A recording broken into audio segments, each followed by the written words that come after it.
Halo semuanya, Assalamualaikum warahmatullahi wabarakatuh. Salam kenal sahabat otomotif bersama saya Kang Alim di Aljabar 17 TV. Pemerintah sudah lama menerbitkan standar baku mutu terkait uji emisi kendaraan.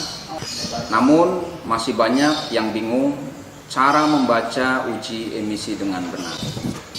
Pada kesempatan kali ini saya akan mendemokan kepada sahabat otomotif bagaimana cara menggunakan alat uji emisi merek Keong AG500 dan bagaimana cara membacanya.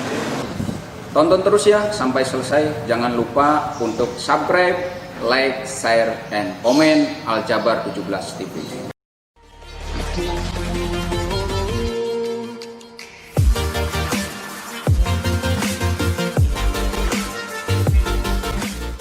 Sahabat otomotif semua, sebelum saya mendemokan, saya ingin menjelaskan sedikit tentang 7 hal yang wajib diketahui tentang uji emisi gas buang pada kendaraan.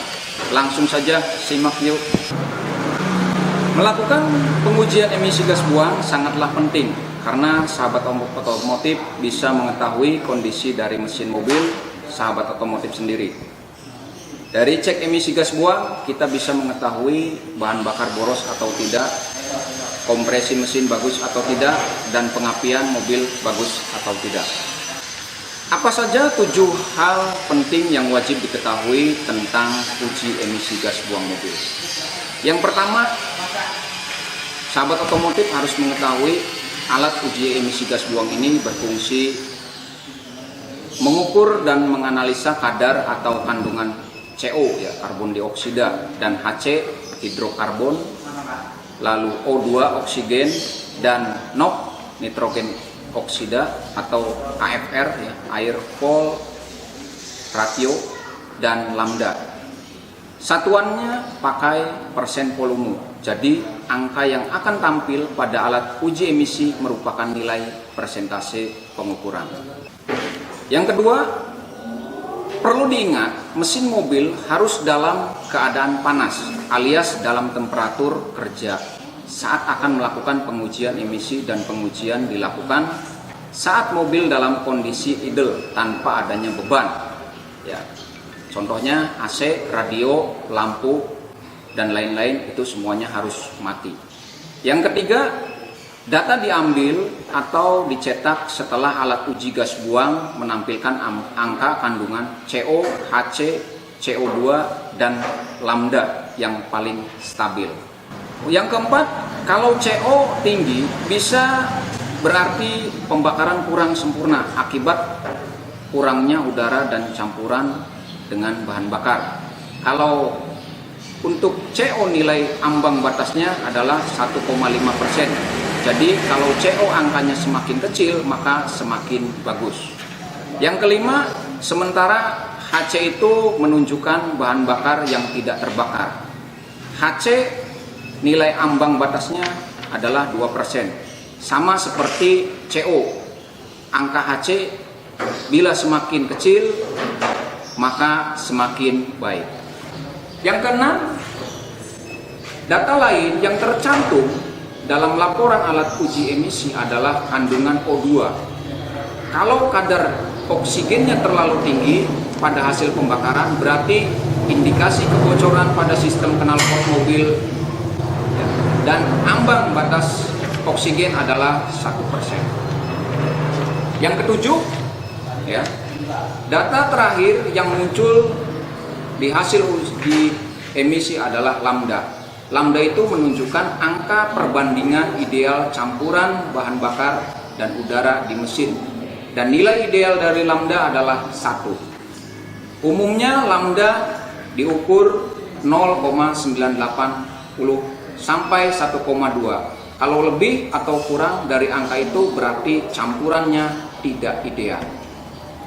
Oke, sekarang kita masuk ke prinsip kerja analisis. Prinsip kerja gas analyzer, prinsip gas analyzer adalah mengambil gas sampel dari probe, lalu akan masuk ke masing-masing sampel sel, lalu gas sampel akan dikomparasikan dengan gas standar melewati pemancar sistem. Setelah itu akan menghasilkan perbedaan panjang gelombang dan dikonversi menjadi sinyal analog oleh receiver. Jika ada penyimpangan error, maka gas analyzer kembali di-adjust ya, di kontrol panel. Untuk hasil pengukuran gas emisi udara analyzer pada mesin kendaraan yakni CO2, O2, CO, dan HC. Fungsi gas analyzer yang pertama yaitu untuk mengetahui efektivitas proses pembakaran bahan bakar pada mesin dengan cara menganalisis kandungan karbon monoksida ya, atau CO dan hidrokarbon atau HC yang terkandung di dalam gas buang. Yang kedua, membantu saat melakukan penyetelan campuran udara dan bahan bakar dengan tepat. Yang ketiga, memperoleh kepastian mengenai kerja mesin kendaraan yang digunakan apakah dalam kondisi prima dan dapat diandalkan. 4. Uji emisi dapat mengirit bahan bakar kendaraan, menjaga agar tenaga mesin tetap optimal, serta bisa menciptakan lingkungan sehat dengan udara yang bersih. Yang kelima, mengetahui adanya kerusakan pada bagian-bagian mesin kendaraan dengan cara melihat tingginya kandungan hidrokarbon atau HC. Dan yang keenam, mengukur kadar emisi gas buang kendaraan. Hasil pengukuran digunakan sebagai informasi apakah kendaraan tersebut masih ramah lingkungan atau perlu dilakukan perbaikan pada sistem tertentu. Oke, sahabat otomotif, kali ini saya akan menjelaskan terlebih dahulu ya bagian-bagian pada alat gas analyzer ya merek Oeng ya. Yang pertama di sini ya. Ini yang pertama, ini adalah printout ya. Printout ini ya, ini berfungsi sebagai tempat cetakan ya dari hasil pengukuran yang dilakukan ya. Lalu yang kedua di sini ya. Ini ada display digital ya, yang mana menampilkan pengukuran yang terdiri dari 6 segmen, yaitu adanya CO ya, kemudian adanya HC di sini, lalu ada CO2, O2 ya, lambda dan NOx. Oke, sahabat otomotif, kali ini saya akan coba menjelaskan prosedur cara menggunakan gas analyzer ya. Yang pertama ya, ini pada kabel daya ya, kita hubungkan ke sumber arus PLN ya, sini ya. Kemudian setelah itu ya, kita nyalakan power yang ada di belakang ini ya, on kan. Nah, yang ketiga ya, perhatikan di sini ya, ke-6 display segmen akan menunjukkan angka yang berubah-ubah. Tunggu sampai angka di display AFR menunjukkan angka 0 ya. Sambil menunggu AFR menjadi 0, kita hidupkan kendaraan ya, dan gas sampai kecepatan menjadi 200 rpm selama 1-2 menit. Yuk kita hidupkan dulu mesinnya.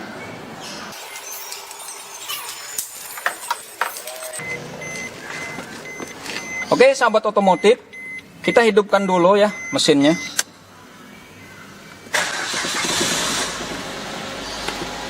Kita tunggu sampai 1-2 menit dan dengan kecepatan tadi 200 rpm ya.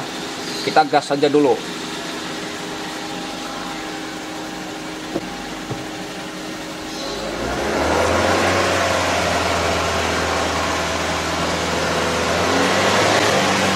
Oke, kalau sudah, kita kembali lagi ke alat yang tadi.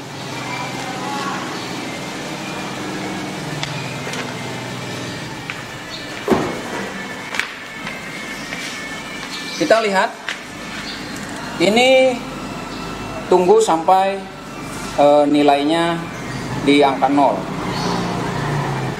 Setelah kurang lebih ya, kita menunggu waktu sekitar 8 menit dan ini sudah menunjukkan angka 0 ya. Langkah berikutnya sekarang kita masukkan ya, sambungkan selang problem ya ke knalpot kendaraan yang akan diuji. Kita masukkan.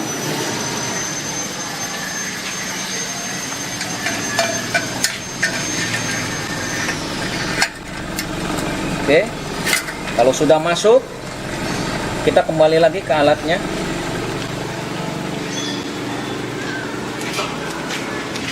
Selanjutnya, ya, kita tekan ini, ENT mesh, ya.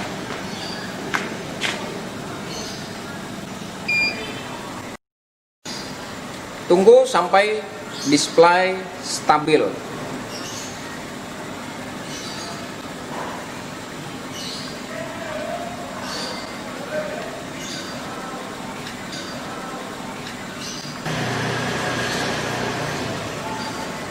Setelah stabil, selanjutnya kita menekan tombol hold and print ya sebanyak 2 kali.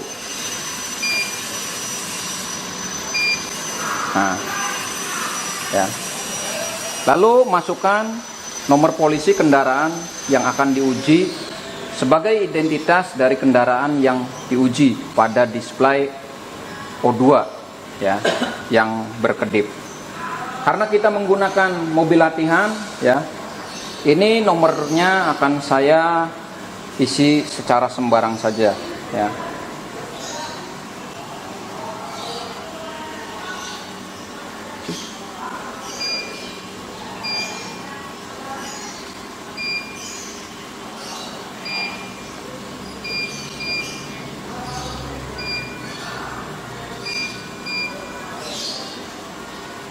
Nah, untuk menggeser-geser ini menggunakan 0 ya. Nah, oke. Ini anggap saja ini sebagai plat nomor mobil yang akan diuji. Selanjutnya kita tekan hold print ini. Nah, ini keluar.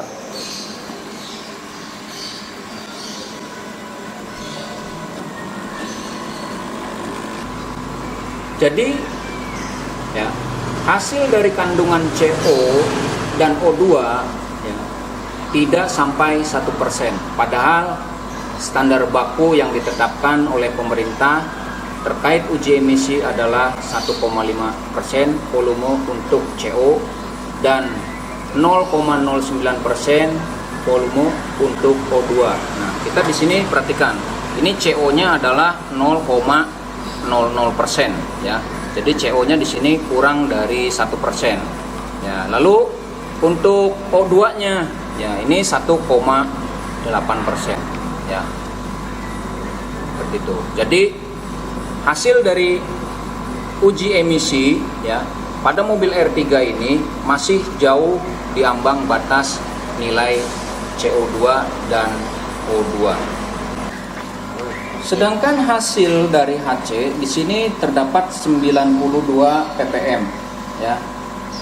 Sedangkan ambang batas maksimal lulus uji emisi itu berada di 200 ppm volume ya. Itu berarti sangat jauh dari ambang batas standar baku mutu uji emisi yang ditetapkan oleh pemerintah. Bagaimana dengan lambda? Hasil pengukuran di sini menunjukkan nilainya 1,086, sedangkan lambda nilainya harus mendekati 1, yang berarti pembakaran mobil ideal ya. Nah, tadi hasil pengukuran lambda ini adalah 1,086. Maka pembakaran dalam mesin ya masih aman. Bagaimana? Sekarang sudah paham sahabat otomotif? Oke, sampai di sini dulu. Mudah-mudahan bermanfaat. Tonton video saya berikutnya. Billahi taufik wal hidayah. Wassalamualaikum warahmatullahi wabarakatuh. Al Jabar 17 TV.